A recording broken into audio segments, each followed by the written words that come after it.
સંકલ્પ છે સહકારની સમૃદ્ધિ અને તેને ચરિતાર્થ કરતાં આપણા દેશના પ્રથમ સહકાર મંત્રી માનનીય અમિતભાઈ શાહ સાહેબનું જે નિર્ધાર છે કે છેવાડાના માનવી સુધી ડિજિટલ વ્યાપથી ગામે ગામ તેમને પેમેન્ટ વ્યવસ્થા ઊભી થાય. આપણા જિલ્લાના અને સન્નિષ્ઠ સિનિયર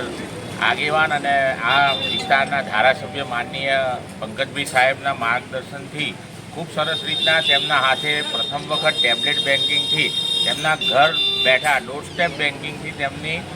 હાથે તેમનું પ્રથમ એકાઉન્ટ ખોલેલું. ત્યારે અમે ફક્ત 3 મહિનાની અંદર આ ટેબ્લેટ બેન્કિંગના માધ્યમથી ડિજિટલી ઘરે ઘરે પહોંચીને 1 લાખ લોકોને એ સુવિધા એટલે કે એકાઉન્ટ ખોલીને આપેલા. આજે ખેડા જિલ્લા મધ્યસ્થ સહકારી બેંકના ગુજરાત દિવસોની અંદર 78 વર્ષની સમયગાળાની અંદર પ્રથમ વખત આ દેશના સુકાન જ્યારે અમિતભાઈ શાહ સાહેબે સંભાળ્યું છે ત્યારે C2Cના ચરિતાર્થ જે પાયલોટ પ્રોજેક્ટ છે તેને ચરિતાર્થ કરવા માટે આપણા ગુજરાત સ્ટેટ કોઓપરેટિવ બેંકના ચેરમેન સન્નિષ્ઠ અજયભાઈ સાહેબનું વિઝન છે કે પશુપાલકો અને ગામડામાં રહેતા તમામ લોકોને ઘરે બેઠા સીધા સરળતાથી પૈસા મળે અને તેના ભાગરૂપે આ બેંકના વ્યવસ્થાપક કમિટી સભ્યોના એક જ અવાજથી 100 ATM અમે આ વિસ્તારની અંદર ટૂંકા જ દિવસોમાં અમે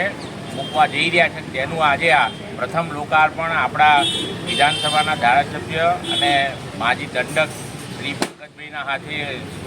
શુભારંભ કર્યો છે. અમે ભવિષ્યની અંદર આશ્વસ્ત કરીએ છીએ કે આવનાર દિવસમાં લોકોને ઘરે બેઠા કોઈ જગ્યાએ જવું ના પડે અને ડોર સ્ટેપ બેન્કિંગની જે શરૂઆત સહકારી માધ્યમથી થઈ છે તો તેને ચોક્કસ આવનાર દિવસમાં લોકોને તેનો લાભ મળશે.